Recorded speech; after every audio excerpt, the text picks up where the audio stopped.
This video complements Professor Tony O'Driscoll's competitive strategy course at Duke University, where he provides a brief overview of the co-opetition model that resides within the shaping quadrant of BCG's strategy palette. Let's begin. When you think of competitive strategy, what comes to mind? Dominating rivals? Winning market share? Sure, that's part of it. But what if I told you there's a powerful strategy that goes beyond just competition? A strategy that doesn't see competitors as enemies, but as potential allies. This is the Co-Opetition Framework. Co-opetition is a game-changing framework for businesses that's all about combining competition with cooperation. Developed by Adam Brandenburger and Barry Nailbuff, this model gives businesses a strategic edge by finding ways to both compete and collaborate. Imagine you're an engineering leader looking to grow your company's position in a fast-evolving market. You've got rivals to beat, but also potential partners to work with. Take Microsoft and Samsung, for example. They both compete in devices like tablets and laptops. But Samsung also supplies key components like OLED screens for Microsoft's Surface devices. They compete fiercely in some areas, yet work together in others, creating a partnership that benefits both. The co-opetition framework operates through what's called the value net. Imagine your company at the center of this network, surrounded by 4 types of players: customers, suppliers, competitors, and complementers.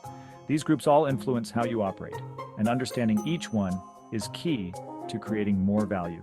Let's break it down. Customers are straightforward. They buy from you. Suppliers provide the resources you need. But here's where it gets interesting: competitors and complementers. Competitors push you to be better, but complementers are businesses whose products or services add value to yours. For instance, think of the partnership between GoPro and Red Bull. GoPro provides high-quality action cameras, while Red Bull promotes extreme sports. Together, they create an experience that neither could achieve alone. To make co-opetition work, we use what's called parts analysis. Parts is a tool for thinking about how to shift each element in your business to your advantage. Let's dive into each component. First, players. Who's in your game? Are there potential partners or suppliers you haven't considered? Sometimes adding a player can bring new opportunities. When Tesla started, they were up against major car makers. But by partnering with Panasonic for batteries, they created a competitive advantage that boosted their production capabilities. Next, added value. This is about what makes you unique. What do you bring to the table that no one else does? Your added value could be a unique technology, a customer base, or a specialized expertise. Look at Zoom. By focusing on an easy-to-use video platform, they offered something simple and reliable, which became essential for remote work. That added value brought customers away from traditional video services.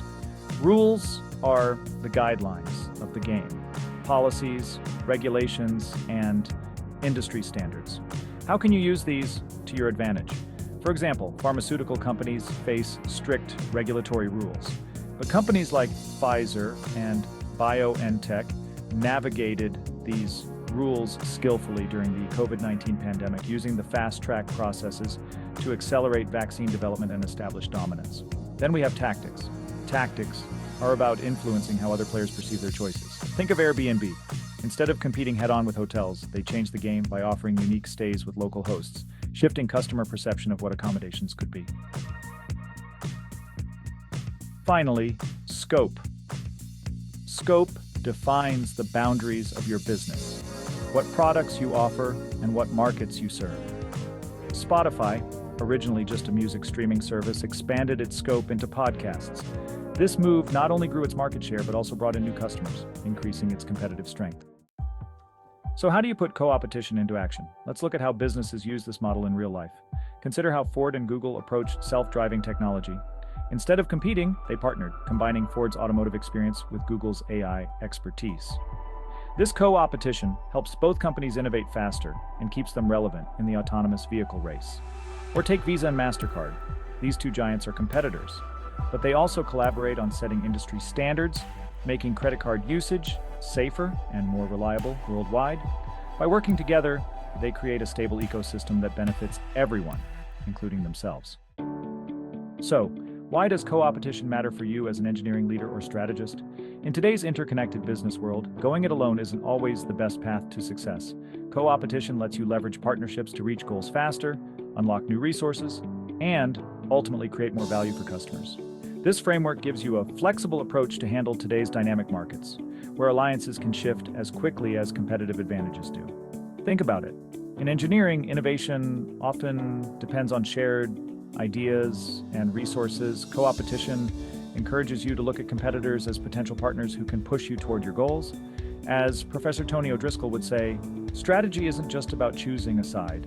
It's about finding ways to create, deliver, and capture value across the entire ecosystem. As you move forward in your career, remember that co-opetition isn't just about beating the competition. It's about reshaping the game, thinking beyond rivalry, and finding ways to create win-win scenarios. The next time you're mapping out your strategy, ask yourself, who can I work with, even among my competitors, to reach the next level? That's the power of the Co-Opetition Framework, using both competition and collaboration to create lasting value. Thanks for watching. And remember, strategy is about seeing the whole field, not just the finish line. Now that you understand the basics of the co-opetition model, consider how it might be best applied to the live case assignments in the competitive strategy course. Good luck.